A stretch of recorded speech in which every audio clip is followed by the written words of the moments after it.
యేసు ప్రభుల వారు రావడానికి ప్రధానమైనటువంటి కారణము. ఏ మతం వల్ల మనిషి పాపిగా పుడుతున్నాడు, ఆ పాపాన్ని బట్టి చనిపోతున్నాడు, ఆ పాపాన్ని బట్టి నరకానికి వెళ్ళిపోయే అవకాశం ఉన్నది. కాబట్టి యేసు ప్రభు రావాల్సి వచ్చింది. ఇది మన స్వభావసిద్ధంగా దైవోగ్రతకు పాత్రులమైన మనల్ని విడిపించుటకు, స్వభావసిద్ధంగా నరక పాత్రులము దేవునికి శత్రువులు ఉన్న మనల్ని దేవునితో మిత్రులుగా చేయడానికి, పరలోక రాజపరులుగా చేయడానికి దేవుడు ఈ లోకానికి యేసు ప్రభుల వారు రావడానికి ప్రధాన రీజన్ అదే. క్రియాపాపం బట్టి కాదు. ఇంతకుముందు ఒకవేళ క్రియాపాపమే రీజన్ అయితే క్రియాపాపం చేయకూడదు. మేము బ్రతుకుతాం ప్రభు, ఇంత రిస్క్ తీసుకుని నువ్వు ఎందుకు వస్తావు, ఆ సింహాసనాన్ని వదిలిపెట్టి ఎందుకు త్యాగం చేస్తావు, మేము కొంచెం జాగ్రత్త పడతాం, కొన్ని నియమాలు పెట్టు, కొన్ని కండిషన్స్ పెట్టు, మేము నీతిగా బ్రతుకుతాం, మేము పరలోక రాజ్యం వచ్చేస్తామనే వాదన వస్తుంది. కాబట్టి మన క్రియలు మురికి గుడ్డల్లా ఉన్నాయి.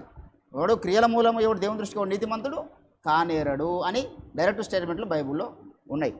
ఏ కులం వారైనా, ఏ మతం వారైనా ఖచ్చితంగా యేసు ప్రభు మన కొరకు చిందించినటువంటి విలువైన అమూల్యమైనటువంటి రక్తం కిందికి రాకపోతే మీరు ప్రమాదంలో ఉన్నట్టే. మిత్రులారా, ఆలోచన చేయండి.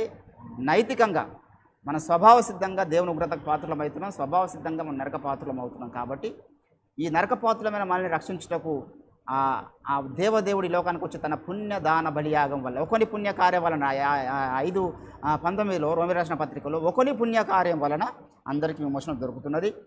యేసుక్రీస్తు విశ్వాసం ఉంచండి, అప్పుడు మీరు రక్షింపబడతారు.